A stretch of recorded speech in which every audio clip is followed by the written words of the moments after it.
Trials of a Royal Guard. By Ansel. Chapter 46. Ironhoof. 20 pairs of eyes stared at my back while I drew on the chalkboard. This was our final briefing before General Ironhoof arrived in the morning. We were preparing for the largest invasion Equestria had ever experienced. To my knowledge, there had never been this many combat soldiers crossing from a foreign kingdom into Equestria in modern history. Possibly not even in the pre-common era. It was a lot to prepare for in normal circumstances. In my circumstances, there was also the thought lingering in the back of my mind that one or more of these returning ponies might be an unwilling, semi-willing, or fully willing participant in a plot concocted by a faceless enemy.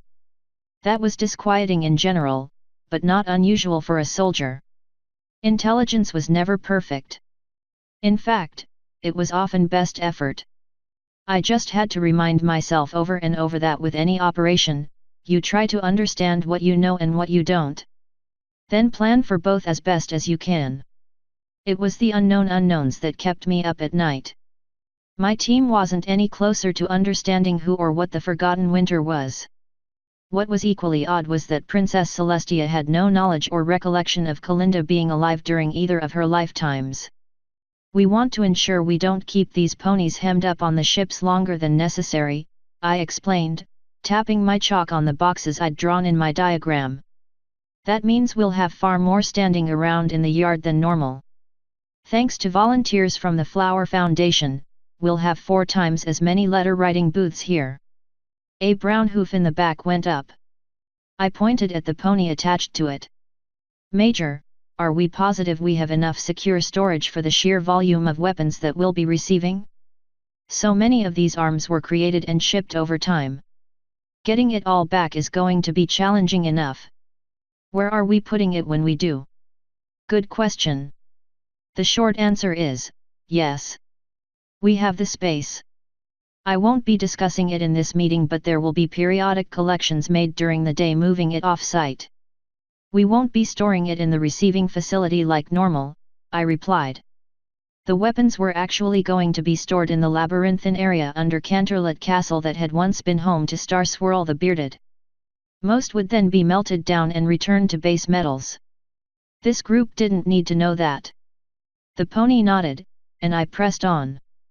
It is imperative that we scrutinize every document, every piece of equipment, and do our triage appropriately.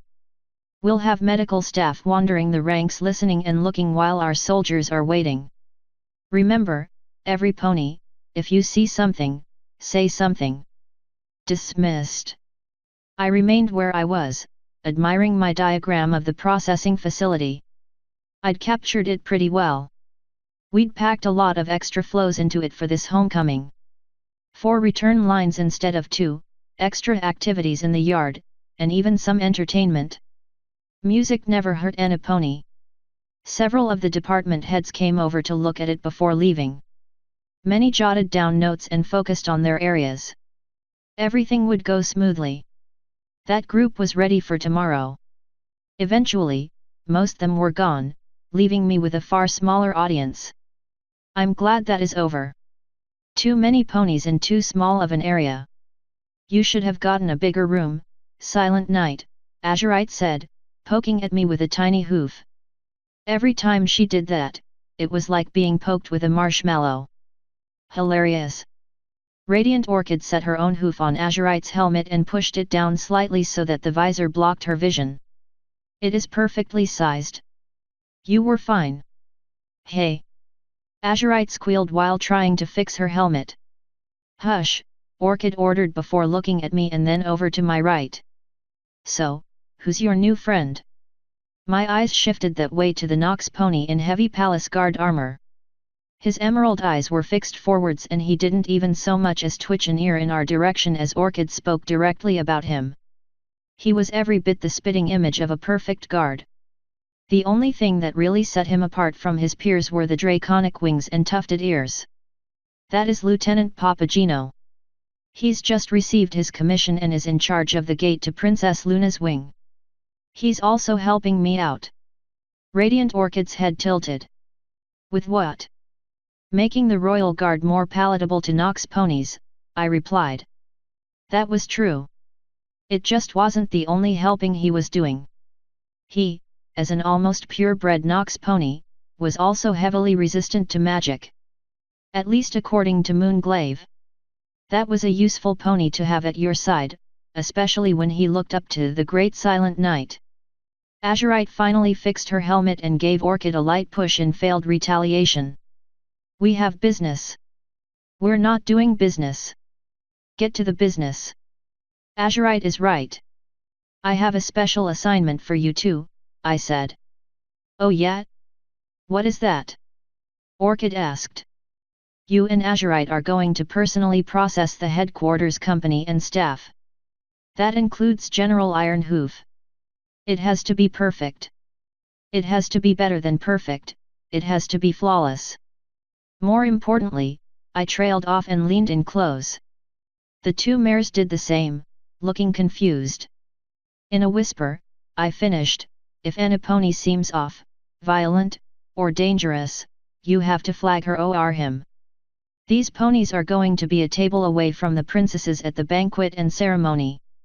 The minister and I are very concerned that battle fatigue may make some of them as unstable as I once was. Azurite gasped and threw her hooves over her mouth so fast that she fell face first into my chest with a thump. The plume of her helmet tickled up under my chin, but I ignored it due to the seriousness of the conversation. Orchid hissed, "Silent, you can't be serious. They're heroes." I kept my tone even, flat, and plain. So was I. This is an order, Orchid. For the safety of our princesses, our kingdom, and for the ponies who just need help before it happens. I don't like it, Orchid replied. Me either. We're helpers, Azurite put in, bracing one hoof against me to stand herself back up. And that is precisely what you're going to do. You're going to flag them and send them off to be helped immediately. The sooner that starts, the better. It isn't like we're going to lock them up. We're just not going to put them in striking distance. Orchid, surely you of Enipony understands. You and I used to do the same job. What would you do if you were in my hoof guards? The mare grumbled something inaudibly as she looked away from me. I'll take that as an affirmation of the same action, I replied before patting Azurite. And if you do as you're told, you'll be my hero. I'll even get you a new sword if you're a good filly. Azurite's eyes narrowed. Is that a bribe? Are you trying to bribe me? Yes. Then offer me sweets, Silent Night. Who taught you how to bribe? Why would I want a new sword? What am I going to do with a sword? Using one hoof, I turned the petite mare towards the door. Shopping spree at Sunridge Sweets, then. Now, both of you are dismissed. That is more like it. Azurite squealed before trotting out happily. Orchid sighed. I liked it better when life wasn't this complicated. I patted her shoulder. Me, too, but don't worry. The finish line is in sight. Soon we can go back to being boring ponies doing boring jobs. Not this week, though. At least, she could. There would be no such boring job for me. I'd like that. I'm getting too old for this, she replied before hurrying off to catch up to Azurite. Their loyalty to you is inspiring, my Nox pony companion said softly. They're good friends of mine. They've seen me at my best, my worst, and everything in between. They know I'm right and they'll do what they have to. He nodded and closed the ground between us. And yet you kept details from them. The less ponies that know everything, the better. They won't be able to accidentally slip up and show our plans, I replied. And you keep details from me. I smirked. Without a doubt, Lieutenant. You and I have just met, after all. That should not be construed as a lack of trust, however. That is fair, I suppose. But I really must ask, who is Papageno and why can't I just use my real name? Why indeed? To be honest, there was no reason whatsoever. Dream Pop was being Dream Pop and had given him a code name. I shrugged. Papageno is a character from a play. A bird catcher for the Queen of the Night. Why would he do that? No idea. Come along, Glome. We're late for our next meeting. Yes, High Marshal, he replied, falling in behind me. The title was honorific, unearned. I was simply the most knowledgeable Knight of the Moon currently living. It had been Moonlit Star's idea and Princess Luna had thought it appropriate. She would. She enjoyed doing things like that to me. Minister Sombra and I stood side by side on the wide dock that spanned between the port's two highest towers. The wind was quite fierce this far up and I wondered if that fact made earth ponies and unicorns uncomfortable. If I was blown off I'd just fly to safety. If they did they'd best hope some pony catch them. If that thought ever crossed Minister Sombra's mind, he certainly wasn't showing it. I suppose the large safety rails made him feel safe. By contrast, some of the staff ponies looked a bit nervous. It might have been the height or the wind, but it could have also been a result of such momentous occasion. The skies over Canterlot were full of feral-looking warships. Every Knight-class battleship was out there. They loomed, large and imposing, and far outclassed the Squire-class cruisers and Archer-class destroyers. We hadn't been waiting long before the GMS Dreadnought began its final approach. I hadn't seen her in a long time and she looked wholly out of place above the city. Her armored black balloons, dark wood hull, and bristling bolt throwers were a reminder of her purpose and had no business here. Crystal Wishes had told me in secret that designing the Knight-class battleship had been one of Jet Set's greatest achievements and biggest sources of guilt. When he'd completed it and saw exactly what he'd brought to life, it was a shock. It horrified him. Why would ponies need something like this and what do we do with them after the war is over? He'd asked Crystal that over and over. She never had an answer, and I was certain that a sensible pony like him would be kept up all night. Airships like these were too expensive to scrap. They were too important to let rot. War had truly come to Equestria and it was now something in all of our minds as a future possibility. All of these airships would be taken to hidden storage facilities across the kingdom and meticulously cared for. Should some other kingdom make war again, they would have to contend with a fearsome fleet. The Dreadnought was close enough now that we could hear the crew shouting back and forth about their docking procedures.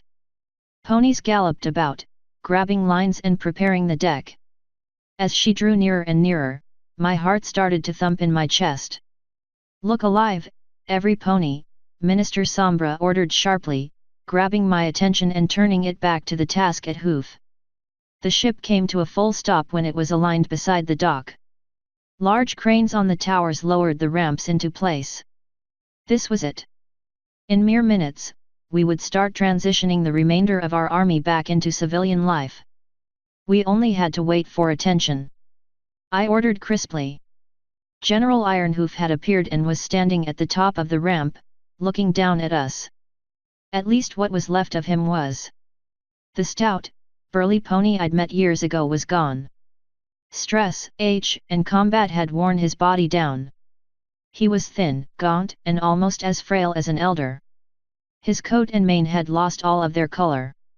He was now a combination of grey and pale white. All that was left were his eyes. They were as sharp as ever. He strode down the ramp with a commanding presence. 2 brigadiers were at his side and a few staff ponies trailed behind.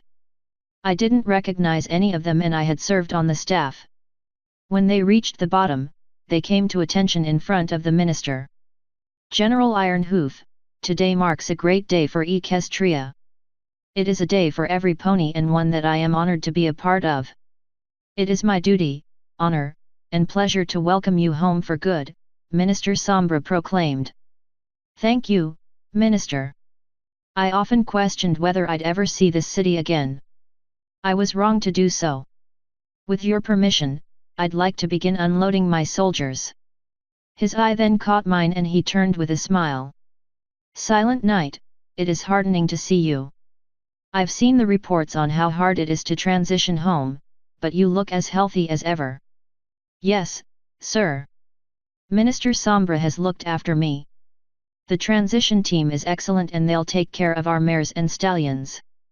If I may ask, where is Brigadier Glamour? Ironhoof's lips pressed tightly together and he mournfully shook his head. Her wounds were too much, silent. She went peacefully under the care of Nordenver doctors not long ago. I tried not to let the sadness cross my face as I replied, I understand, sir. My heart continued to thump. This was not the time, silent. These ponies are looking at you as a successful case. Minister Sombra cleared his throat. General, if you would be so kind, order them to stand down and come home. We'll get you all off these ships and processed in a smooth fashion. With pleasure, General Ironhoof said before turning around to face the dread night. A unicorn stepped up to the general's side and lit his horn. Friends, we have come a long way to be here. As the general spoke, his voice boomed across the sky, amplified by whatever spell the unicorn was using. Distance, yes, but we all know that is not what I am speaking of. Each of us, one and all, has been pulled, pushed, or dragged through an experience the likes of which ponies have never known. We've held each other's hooves. We've watched those we love pass into the next life. We've taken from our enemies and given to our friends. As an army, we have prevailed. As a kingdom, we have done what is just. Now it is time for us to prevail as individuals once more. I ask that you take one more command from me before I officially disband this host. Live. Live every day you have left. Honor the fallen by making your life as good as you possibly can. Live for them, live for yourself, and live for your families. All units, stand down and prepare for disbandment and reintegration. From the ships littered across the sky and in the city below, a roar of joy rang out. It echoed off the peaks of Alicorn Spire and reverberated across the kingdom. The war was truly over. A trickle of warmth touched my cheek. I casually flipped my good wing around to touch it. Tears? My tears? They were probably okay on today of all days. Ponies were starting to come down the ramp in good order. Minister Sombra had moved to greet them each personally. I sought my composure before speaking up. General, if you and your command staff would be inclined to follow me, we have a special processing team for you. We'll get you done and then you can remain in the yard, if you so choose, to greet all of the others. General Ironhoof nodded and motioned to one of his staff officers. Get the others, we'll go with Silent Night. While that pony ran off, he turned back to me. Any foals yet? I shook my head. No, sir. I had some trouble reintegrating at first. Things are better now, but I've been focused on getting you and the others home. Perhaps after this. The old stallion set a hoof on my shoulder. Don't wait too long. You may still be young in years. But you're getting pretty old up top. He then fished around in his uniform jacket and pulled out a photo. It was full of ponies. Older adults, middle adults, younger adults, and foals. They were standing under a banner that read, "We'll see you soon, great-grandfather." Ironhoof tapped the foal in the middle. They named that little fella after me. I mean, several of them are named after me, but this is the latest. He'll be 8 weeks old now. I'm going to go see him tonight. Yes, you will, sir. Him, all of them. And a pony you like. You've earned it. My voice cracked slightly at the end. The moment was starting to feel overwhelming. I wasn't sure exactly why, but this felt final. Was this closure? Wasn't that something Dr. Kitty had talked about so often? Come on, son, if you do that, you'll get me started, Ironhoof whispered before offering me a hoof kerchief. I took it gratefully and dabbed my eyes. My apologies, sir. I guess this is the first time that the war has felt over. At least to me. It looms, doesn't it? Yes. Always. In everything. The command staff was approaching, so I quickly wiped my face down and stiffened. Right this way, General. Thank you, Major, he replied as we walked together to one of the towers and into the large elevator contained within. Once every pony was inside and we started on our way down, I ran through the same speech I'd given dozens of times. What was about to happen, who they could reach out to for help, why did certain things feel like they did, when they would be done, and how we'd do it. The atmosphere was far more excited than normal. I was feeling grief, but these ponies weren't. They were home and it was over. Truly over. Every time I came down this elevator, it was as if it was starting all over again for me. This would be the last time, though. After this group I would be home, too. When we reached the bottom and the door came up, the reintegration staff started cheering and stomping their hooves. The band we'd brought in started with a quiet but upbeat tune. One they used to play at the Grand Galloping Gala. Radiant Orchid trotted towards us and spoke loudly, "Welcome home. I am Master Warrant Officer Orchid and I will be your reintegration coordinator," she trailed and then shook her head. "No, for you, I am your reintegration concierge. Whatever you need, you come to me." Orchid then motioned off to the right. "And that little pony there is Master Warrant Officer Azurite. She's going to be your reintegration processor. She's the best pony in the kingdom when it comes to paperwork. Let's get started." I lingered by the elevator door while the command staff left with Orchid and Azurite. It warmed my heart to see so many familiar faces working together on this. Besides those two, my wife was within shouting distance. She was getting ready for her Flower Foundation speech. My mother was with her, of course. As was my mother-in-law, Dream Pop, Painted Wave, her husband Verd, and several others. Winter Spear was here, too, somewhere. She'd be in one of the processing bays getting ready to see patients and make recommendations. She'd be getting a lot of these cases, so why not get an early look? Somehow, my family had shifted from a group of warrior ponies to a group of service ponies. Very few of us were doing what I'd call typical guard work anymore. Even I didn't do that. What would Stratus think about that? What would he think about his son? Would this have ever been enough? Why was I even thinking about him? With a long breath, I put on my best officer face and started to idly wander around. It was time to do my job. Not the one I'd already done, the one that an ancient alicorn had evidently picked me for. Keep your head down and do your job, son. Always get the job done. I hated this job. It was time to start spying on the very ponies I was also trying to help. To see if there was anything out of the ordinary. After all, it wouldn't be long before we'd move from this phase and into the awards and celebrations. Why did today, of all days, have to be filled with suspicion and mistrust? Is that truly what it would take to ensure we had harmony? Despite it all, I couldn't deny the truth.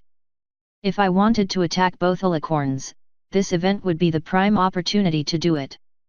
Hope that security was lax due to the celebratory nature and then strike. Achieve the goal, whatever the goal is. Not on my watch. No one would lay a hoof on my princess. Princess Luna was too important for that. Just one more mission and then I could be like Ironhoof. Clear the threat, go home to the family. That was all I wanted to do. Author's note. If you are enjoying this story, please consider taking a look at Crystal and Maya's website quillenblade.com for extra content such as mini-stories, an Ask Us form to submit questions, responses to said questions, and special rewards for the awesome folks who support our Patreon. End author's note.